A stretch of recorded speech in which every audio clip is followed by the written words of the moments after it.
yang kita publikasikan di malam hari ini.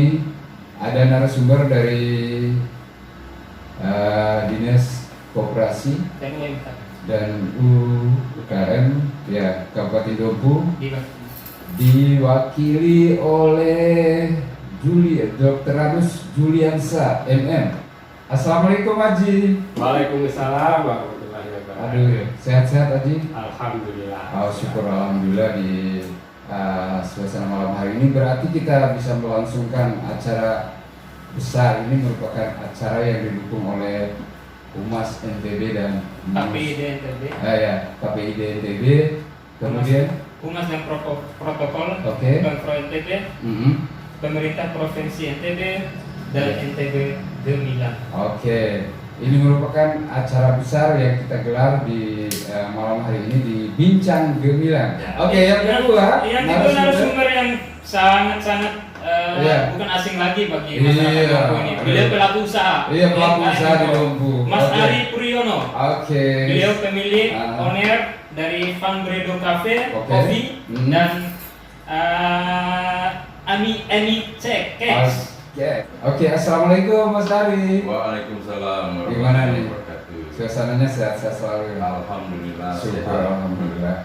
Berarti kita semuanya yang ada di Dompu, terutama pendengar setia GTP yang saat sekarang lagi dengerin GTP di Bincang Gemilang bersama Radio GTP FM BS Sotis Radio. Dan di malam hari ini tentunya suasananya segar, biar segar kita akan mendengarkan salah satu yang memang kita tunggu-tunggu, bagaimana yang kita bahas di malam hari ini, yang tentunya topik yang kita sudah sampaikan dari awal, menyoal nasib IKM dan UMKM di era pandemi COVID-19. Dan yang pasti di malam hari ini kita langsung memberikan kesempatan kepada Mas Ari ya tentang suasana kondisi IKM dan UMKM sebelum pandemi seperti apa? Terima kasih. Jadi sebelum pandemi COVID-19 ini, pelaku UMKM pada umumnya artinya beraktivitas secara normal, kita bisa merencanakan ini itu dan lain sebagainya, tidak memperhitungkan atau bahkan ingin menambah kapasitas, menambah modal. Dengan adanya kita bisa bilang pandemi ini bencana besar bencana global mempengaruhi segala tatanan, baik perilaku konsumen maupun perilaku produsen, sehingga sangat berpengaruh pada kami UMKM. Artinya keberadaan pandemi ini sangat terpukul bagi keberlangsungan UMKM. Sangat-sangat terpukul di awalnya, tapi kita mencoba untuk beradaptasi atau kita beradaptif terhadap pandemi ini. Nah kemudian untuk di ini Mas Harun perlu juga kita tanyakan kepada pihak dinas ini. Di Dompu itu jumlah UKM atau UMKM dan IKM di bawah pembinaan dinas itu kira-kira berapa, Pak Juliansa? Jadi baik, kalau kita melihat dari jumlahnya, itu sangat banyak sekali. Jadi ada UKM yang kegiatannya di bidang olahan, termasuk olahan pangan. Ada kegiatan UKM yang termasuk pedagang kaki lima. Ada juga yang kios-kios, bakulan dan sebagainya. Nah artinya UMKM ini adalah UMKM yang semuanya di bawah pembinaan dinas koperasi dan UMKM. Lalu kemudian selama ini seperti apa sih intervensi pemerintah sebelum masa pandemi terkait keberadaan UMKM? Tentunya kehadiran pemerintah yang memberikan bantuan, stimulan dan lain sebagainya sangat bermanfaat bagi UMKM. Apa yang pernah dilakukan oleh dinas? Jadi baik, jadi memang kalau kita bicara pandemi COVID-19 ini memang ya suatu hal yang memang sudah kita ketahui semua, bahwa itu semua merupakan suatu istilahnya pukulan ya, buat UKM maupun IKM itu sendiri, sehingga kegiatan mereka agak terhambat dengan adanya IKM. Oke. Lalu langkah-langkah pembinaan yang kami lakukan, yang pertama kami tetap mengharapkan supaya bagaimana UKM maupun IKM ini tetap berperan ya untuk melawan COVID-19 ini dengan kondisi dan keadaan yang ada sesuai dengan kondisi mereka. Lalu sekarang mereka berhadapan dengan COVID ini, jadi tentu saja ada pukulan-pukulan yang mengakibatkan penurunan omset bagi UKM yang ada. Jadi dengan adanya penurunan omset itu, maka dengan sendirinya kegiatan-kegiatan mereka turun dan penghasilan mereka juga akan menurun akibat daripada. Masih pertanyaan yang sama. Jadi ditujukan kepada dinas masih punya gitu ya. Dan ini kan soal pembinaan tadi, ya dari Pak Julia sendiri, seperti apa dan sejauh mana pembinaan terhadap IKM dan UMKM sehingga mereka tuh bisa bertahan sebelum pandemi ini? Jadi kami memang pada awal-awalnya itu ya setelah mendapatkan musibah katakanlah gitu, dan kami akan menginventarisir itu berapa jumlah IKM yang akan kena dampak dari COVID-19 itu sendiri. Tapi memang rata-rata UKM maupun IKM, jadi IKM itu memang sudah domainnya dinas perindustrian. Itu yang dari sisi produktivitas mereka. Lalu kami secara UKM-nya adalah tetap kami ini melihat dari sisi omsetnya. Jadi omsetnya. Artinya selama pandemik ini pemerintah ini dalam konteks sebelum pandemik, artinya keberadaan UMKM ini betul-betul mendapat perhatian pemerintah, misalnya memberikan pelatihan atau memberikan bantuan. Ini sebelum pandemik mungkin. Jadi kami tetap melakukan sebagai tugas dinas itu melakukan pembinaan, monitoring dan sebagainya. Terutama sekali yang bisa dirasakan adalah bagaimana kita melakukan peningkatan sumber daya manusia IKM melalui pelatihan-pelatihan. Dan tentunya di suasana malam hari ini untuk pendengar semuanya yang tentunya di malam hari ini ya masih bertahan di 87.8 FM. Terima kasih atas kebersamaan para jempol semuanya. Dan tentunya Mas Yan, kita lanjut ke Mas Ari.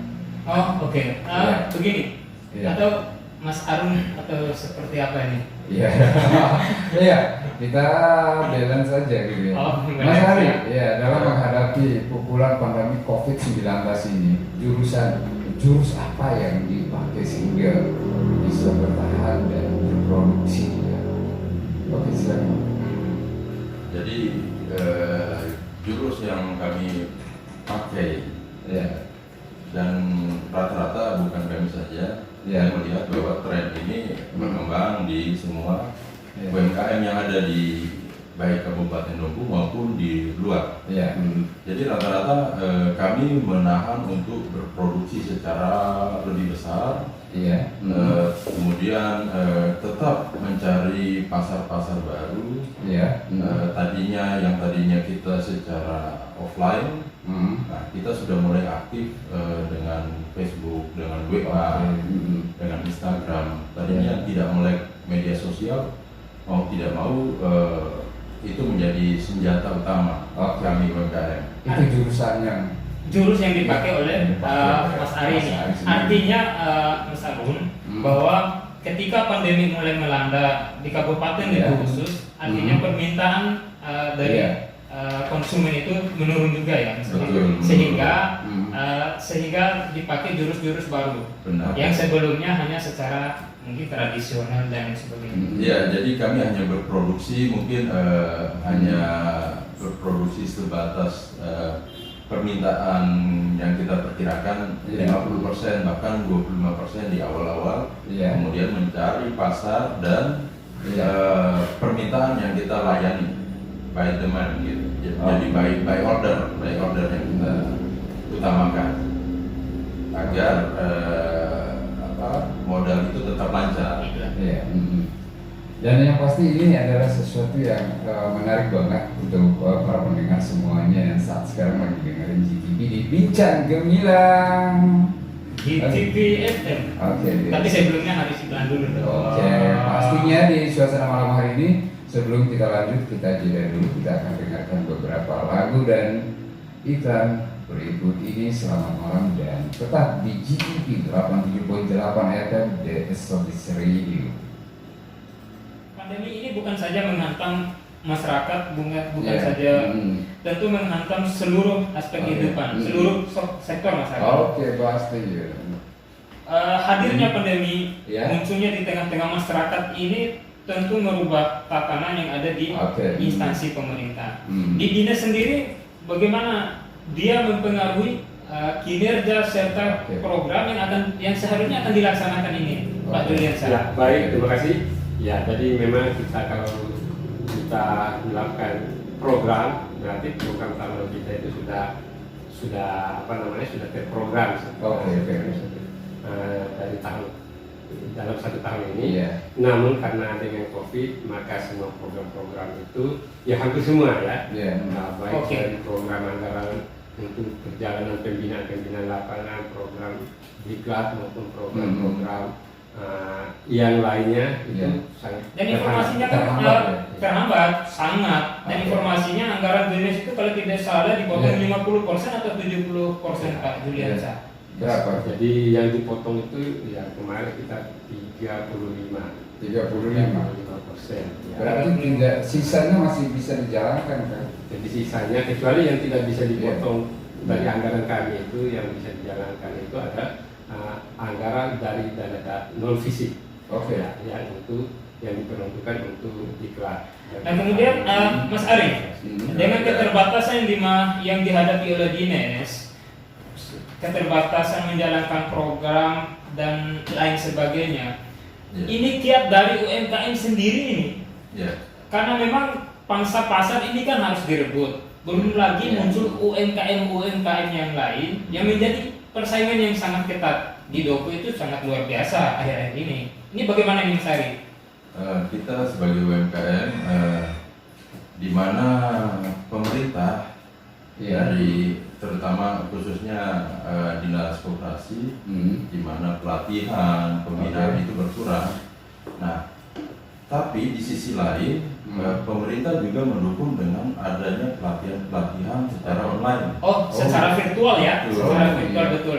Itu dilaksanakan oleh pemerintah provinsi, pemerintah pusat atau bagaimana? Rata-rata dari pemerintah provinsi dan kementerian. Kementerian juga BUMN yang tergabung di rumah kreatif BUMN. Rumah kreatif BUMN. Ya, mereka selalu mengadakan pelatihan tiap hari. Pasti ada. Dan itu sangat efektif ya untuk keberadaan UMKM. Alhamdulillah sangat efektif mengajarkan kita bagaimana menghadapi pandemi ini. Berarti selain pelatihan yang biasa, mungkin ada pelatihan baru yang seyogyanya selama ini belum pernah dilaksanakan di masa pandemi, mungkin kiat untuk tetap eksis di tengah pandemi. Kira-kira seperti itu, Mas Ari. Sudah saya pertanyakan bagaimana dinas itu sendiri menyesuaikan beradaptasi di tengah pandemi. Banyak program yang dibatalkan ataupun direvisi. Nah, sekarang pandemi ini, Pak Julian, pemerintah pun tidak bisa memprediksi sampai kapan. Kira-kira pihak dinas ini juga mempersiapkan nggak formulasi agar keberadaan UMKM itu walaupun setengah terseok-seok tapi bisa berdiri tegak. Ini bagaimana ini persiapan Pak Julian? Jadi memang kita antisipasi juga ya supaya jangan sampai nanti dengan dikenakannya virus Corona bagi UKM, kami akan memberikan semacam antisipasi semacam jangan sampai apa? mereka akan hanyut Ya. terkena COVID ini. Lalu upaya yang kami lakukan kemarin ini, jadi memang kemarin ada bantuan dari pemerintah sekitar 600 juta dalam rangka untuk pembangunan lapak.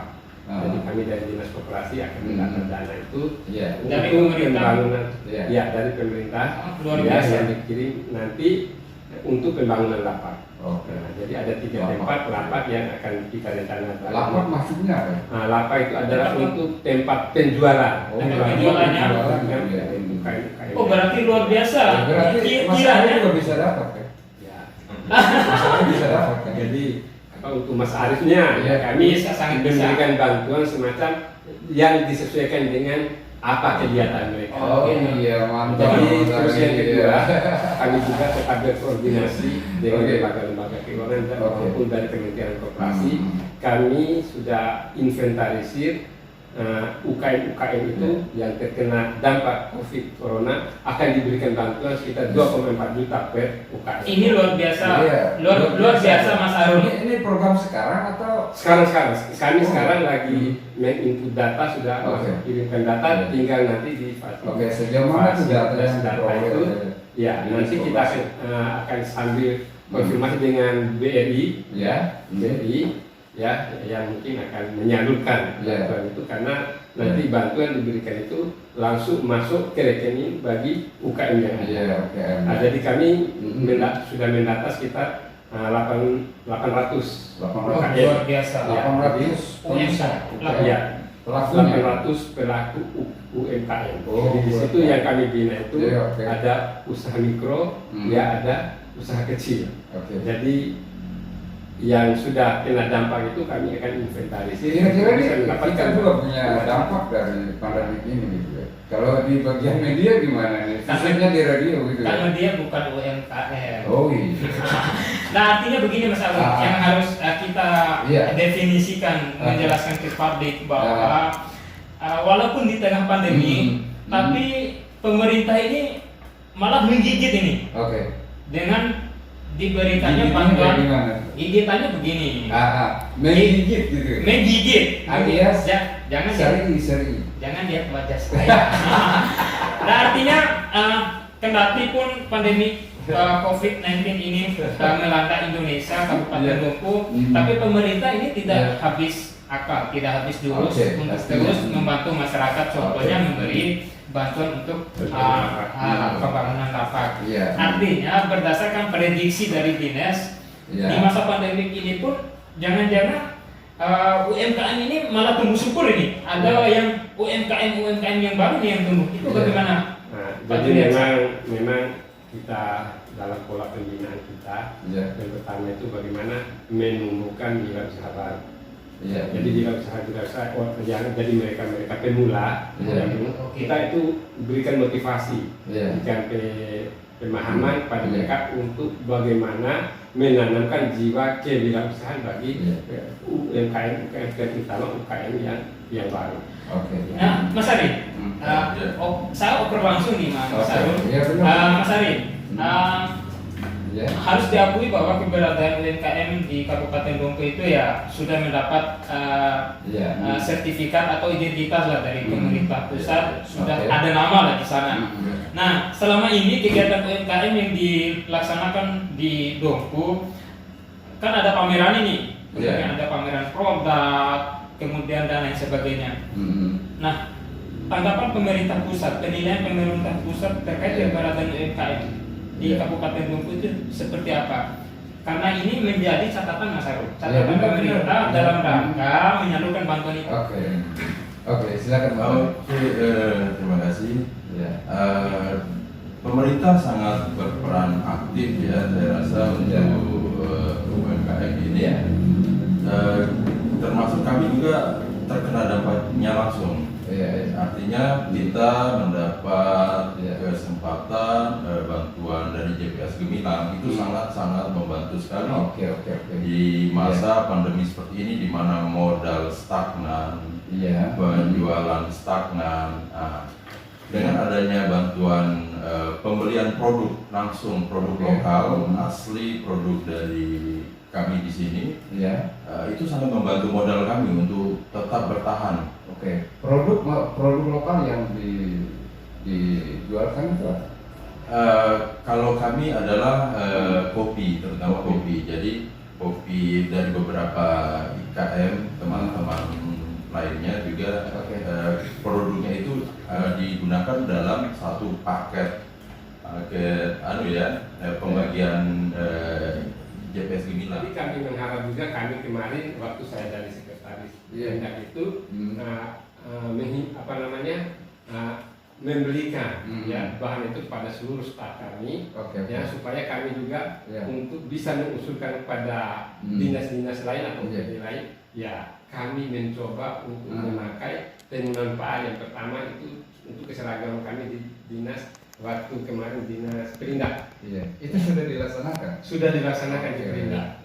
Itu tenunan PA itu bahan bakunya dari mana ini, Pak? Bahan bakunya dari ada benang, dari ini tentu juga dari luar juga, dari benang itu kita dipesan. Oh, tempe goli gitu maksudnya? Tempe PA Tempe istilahnya. PA. Ya, jenisnya ada tempe goli, ada PA, ada mesrai dan sebagainya. Tapi sejenis tempe goli gitu. Ya, sejenis. Apa bedanya dengan tempe goli? Iya. Ciri khas dari tempe PA ini apa? Iya. Kalau PA itu kan benangnya beda ya. Oh, ya. Jadi dari sisi bahan bakunya itu beda. Lalu motifnya juga beda. Iya. Beda. Ada yang gambar rumah, ada yang. Ya mungkin ini juga yang bisa dibuatkan untuk hatinya tadi, atas kekayaan yang telah buat. Jadi itu. Jangan sampai dicaplok lagi oleh orang lain. Kami juga ya sudah kita kan sudah ada ya hatinya juga sudah ada. Oke. Terus yang kemudian kita harapkan supaya bagaimana mengembangkan usaha UKM supaya terutama yang kena dampak ini. Supaya bagaimana kita membeli bahan yang sumber dari bahan lokal kita. Iya, selain itu makanan yang disukai oleh masyarakat baik dompu maupun pendatang ini makanan apa lagi? Jadi Produk apa? jadi produknya ya itulah ada dari jagung, ya ada yang jagung, ada yang jagung. Ditambah juga yang membuat kue-kue lain itu ada tepung jagung. UMKM ke depan ini mau dibuat seperti apa oleh dinas ini? Iya. Perencanaan ke depan. Iya, wajahnya seperti apa? Nah, jadi Atau rupanya jadi gitu, ini gambaran kita, Iya. Kita supaya UMKM ke depan itu bisa menunjukkan lebih bagus lagi penataannya, baik penataan dari sisi organisasinya, dari sisi manajemennya, maupun dari sisi usahanya. Jadi kalau memang itu bisa kita arahkan pada mereka, misalnya UKM ke depan itu pasti akan lebih berhasil, lebih maju dan lebih mandiri lagi. Berarti ke depan itu lebih tangguh, lebih handal dan lebih unggul dalam segala aspek produk. Oke. Mantap ya. Ya luar biasa, harus di-applause, harus diberikan apresiasi terhadap pemerintah ini. Cuman ada cumannya. Ya kita selaku media massa harus mengawal ini. Jangan sampai pemerintah ketiduran di tengah jalan dalam rangka pengembangan UKM. Oke, beralih ke Mas Arief yang masih setia di studio malam ini. Sebelum ke Mas Arief, tapi aku melihat kamu tuh ceria banget gitu. Masih pakai warna merah putih lagi gitu. Suasana kemerdekaan semangat juga. Bukan. Sejak saya lahir sampai saya kalian lahir pun Indonesia selalu di hati. Wah, ini luar biasa. Nasionalis banget. Oh. Gimana ya? Mas Arief mungkin ini sekaligus closing statementnya terakhir ya untuk menjawab pertanyaan kami. Tapi sebelumnya kami ucapkan terima kasih banyak karena sudah menemani selama 1 jam lebih kurang 1 jam. Banyak informasi yang kami dapatkan, kemudian GTPers pun banyak informasi yang mereka dapatkan. Dari studio GTP yang ada di Jalan Benteng nomor 9 Bali Bunga ini, terakhir kami mengajukan pertanyaan buat ini narasumber ini Mas Arief selaku owner pemilik. Mas Arief, tentu di dalam merintis usaha, mengembangkan usaha dan lain sebagainya tentu ada suka dan dukanya. Iya. Nah, pertanyaan saya, apa yang sangat berkesan bagi Mas Aris selaku pemilik usaha ini atas intervensi pemerintah Iya. di dalam menggolkan produknya ini sampai ke masyarakat, lalu kemudian Iya. bisa lintas pulau, lintas provinsi Iya, dan iya. sebagainya. Mungkin ini closing statementnya. Oke, silakan Mas Aris. Saya sangat-sangat berterima kasih kepada pemerintah, Iya. terutama dinas perindustrian ekonomi Iya. industri kecil yang telah membantu kami, Iya. khususnya dalam pada tahun 2017 Iya. ya. Hmm. Itu kami Fundredot khususnya saya dikirim untuk ikut kelas hosting. Oh iya. Ya, di mana ini hal yang sangat-sangat diimpikan Iya. bagi setiap IKM kopi Iya. untuk dapat mengikuti pelatihan ini.